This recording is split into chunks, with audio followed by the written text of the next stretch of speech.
ಹಿರಿಯ ಶಾಸಕರಾದಂಥ ಟಿ.ಬಿ. ಜಯಚಂದ್ರ ಅವರಿದ್ದಾರೆ, ಅವರೊಟ್ಟಿಗೆ ಮಾತನಾಡಿಸ್ತಾ ಹೋಗೋಣ. ಸರ್, ಈಗ ಬಂದ್ಬಿಟ್ಟು ಪ್ರತ್ಯೇಕ ಆಸನದ ವ್ಯವಸ್ಥೆ ಮಾಡಿಕೊಡಿ ಅಂತ ಹೇಳಿ ಸ್ಪೀಕರಿಗೆ ನೀವೊಂದು ಪತ್ರ ತಯಾರಿ ಮಾಡ್ಕೊಂಡಿದ್ದೀರಾ ಅನ್ನೋ ಮಾಹಿತಿ ಬರ್ತಾ ಇದೆ ಸರ್. ಇದು ನಿಜಾನಾ ಸರ್? ಯಾವ ಕಡೆ ಆಸನ ಮಾಡಿಕೊಡ್ಬೇಕು, ನಿಮಗೆ ವಿಪಕ್ಷದಲ್ಲಿ ಮಾಡಿಕೊಡ್ಬೇಕು ಅಂತ ಏನಾದರೂ ಕೇಳ್ಕೊಳ್ಳೋದಕ್ಕೆ ತಯಾರಾಗಿದೆ ಹೆಂಗೆ ಸರ್? ಈಗ ಅಧಿಕೃತವಾಗಿ ಸ್ಪೀಕರ್ ನಾನೇ ಅಲ್ಲ, ಈಗ ನನಗೆ ನಾನೇ ಬರ್ಕೊಳಕ್ಕಾಗುತ್ತಾ? ಈಗ ಅಧಿಕೃತವಾಗಿ ನೋಟಿಫಿಕೇಶನ್ ಆಗಿರ್ಬೇಕಾದ್ರೆ ನಾನೇ ಸ್ಪೀಕರ್, ಅಸೆಂಬ್ಲಿ ಕರೆಯಾಗೆ ಬೇರೆ ಸ್ಪೀಕರ್ ಬರೋವರೆಗೂ ನಾನೇ ಸ್ಪೀಕರ್. ಸೊ ಅದರಿಂದ ಎಲ್ಲ ಒಂದು ಕಡೆಗೆ ಸಂವಿಧಾನದ ಜವಾಬ್ದಾರಿಕೆನ ನಾವು ನಿರ್ವಹಿಸಬೇಕಾಗ್ತದೆ. ಅದರಲ್ಲಿ ಒಬ್ಬ ಹಿರಿಯ ಶಾಸಕನಾಗಿ ರಾಜ್ಯಪಾಲರ ನೋಟಿಫಿಕೇಶನ್ ಹೊಡಿಸಿದ್ಮೇಲೆ ನಾನು ಇಲ್ಲ ಅನ್ನಕ್ಕೆ ಬರೋದಿಲ್ಲ.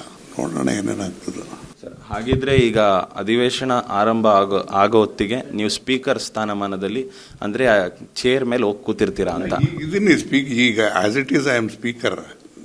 ನೋಟಿಫಿಕೇಶನ್ ನನಗೆ ಗೊತ್ತಿಲ್ಲ, ಮಾಡ್ಬಿಟ್ಟಿದ್ದಾರೆ. ಗವರ್ನರ್ ತೀರ್ಮಾನ ಮಾಡಿದ್ಮೇಲೆ ನೀವು ಒಪ್ಪಿದ್ದೀರಾ ಅಂತನಾ ಸರ್? ಅಲ್ಲ, ಒಪ್ಪಿದಿರೋ ಬಿಡೋದೂರ ಪ್ರಶ್ನೆಗನ್ನ ಅಲ್ಲೇನಿರೋದು ಸಂವಿಧಾನ ಆಕ್ಟ್ ಏನಿರೋದು ಅಂದ್ರೆ ಸೀನಿಯರ್ ಮೋಸ್ಟ್ ಲೆಜಿಸ್ಲೇಟರ್ ಜವಾಬ್ದಾರಿ ಹೊರಬೇಕು ಅಂತ ಹೇಳಿ ಆ ನೋಟಿಫಿಕೇಶನ್ ಮಾಡಿಬಿಟ್ಟಿದ್ದಾರೆ.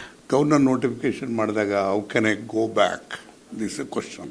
ನಾವು ಸಂವಿಧಾನ ನಾನು ನೋಡಿ ನನ್ನ ಎದುರಿಗೆ ಇಟ್ಕೊಂಡಿದ್ದೀನಿ.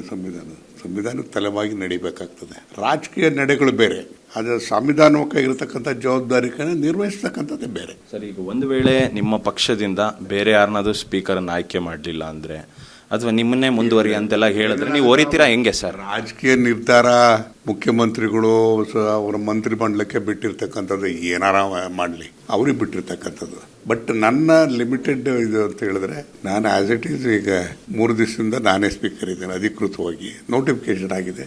ಅಸೆಂಬ್ಲಿ ಪ್ರಾರಂಭ ಮಾಡೋವರೆಗೂ ನಾನು ಇರ್ತೇನೆ. ಮುಂದೆ ಏನು ಮಾಡ್ತಾರೋ ಅವ್ರಿಗೆ ಬಿಟ್ಟಿದ್ದು. ಸರ್, ಓಕೆ ಸರ್, ನೀವು ಹೇಳಿದ್ರಿ ಈಗ ಅಸೆಂಬ್ಲಿ ಪ್ರಾರಂಭ ಮಾಡೋವರೆಗೂ ನಾನೇ ಇರ್ತೀನಿ ಅಂತ.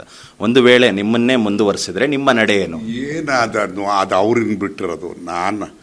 ನಾನು ಯಾವತ್ತೂ ಯಾವುದೇ ಅಧಿಕಾರಕ್ಕೋಸ್ಕರ ನಾನು ಅಲ್ಲ, ಮುಂದುವರಿಸಿದ್ರೆ ನೀವು ಒಪ್ಕೊಳ್ತೀರಾ ಆ ಸ್ಥಾನನ? ಅದು ಅವ್ರಿಗೆ ಬಿಟ್ಟಿದ್ದು.